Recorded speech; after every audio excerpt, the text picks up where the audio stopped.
इसलिए रखती है कि 1872 ईस्वी में जब बाबा सर्वप्रथम इधरी से बैलगाड़ियों में श्री क्षेत्र शिरडी आए, औरंगाबाद जिले धूप गांव का पाटिल चांद भाई पाटिल उसके साले के लड़के के बारात के साथ बैलगाड़ियों में से बाबा आए। और ऐसा कहा जाता है इसी वृक्ष के नीचे बैलगाड़ी तो इस मंदिर के पुजारी हैं, उनके दो अन्य साथियों के साथ काशीराम शिल्पी, अप्पा जागले, ये तीनों साथी रहते थे। तो भगत मालसापति ने बाबा को स्वाभाविक उनके उस रूप को देखकर, जो भी उन्होंने देखा होगा, कहा या साई का तात्पर्य आइए महानुभाव।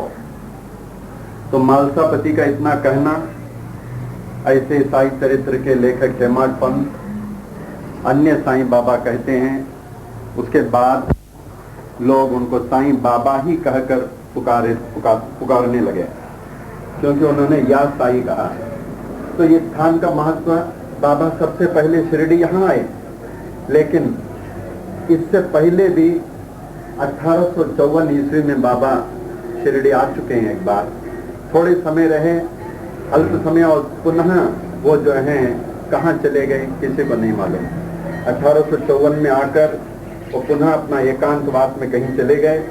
उसके बाद में 1872 ईस्वी में चांद भाई पाटिल के बारात के साथ इसी खंडोबा मंदिर के सामने इस वृक्ष के नीचे जो बैलगाड़ियां रुकी थी, उस बैलगाड़ी से बाबा उतर के आए और मालसापति का उनको संबोधित करना या साई और बाबा का नाम साईं बाबा पढ़ना, इस प्रकार ये बड़ा महत्वपूर्ण स्थान है। इसके अतिरिक्त इस खंडोबा मंदिर का एक और महत्व, जिस प्रकार बाबा सबसे पहले 1854 में शिरडी आए, अब पुनः चांद भाई पाटिल बारात के साथ 1872 में आए, तो यहाँ काशीनाथ उपासनी महाराज, जो लिखा हुआ यहाँ उपासनी महाराज साकोरी वाले, तो ये बाबा के संपर्क में आए। तो उपासनी महाराज 3.5 साल यहाँ बाबा की आज्ञा से यहीं रहे।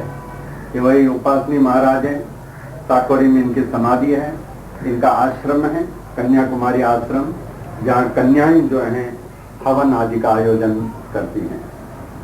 इसके बाद जब मालसापति ने कहा या साई, बाबा ने कहा अच्छा ठीक है, फिर मैं यहीं रहूंगा। तो भगत मालसापति के मन में विपरीत विचार आया, हो सकता है कहीं ये शायद मुसलमान नहीं हो।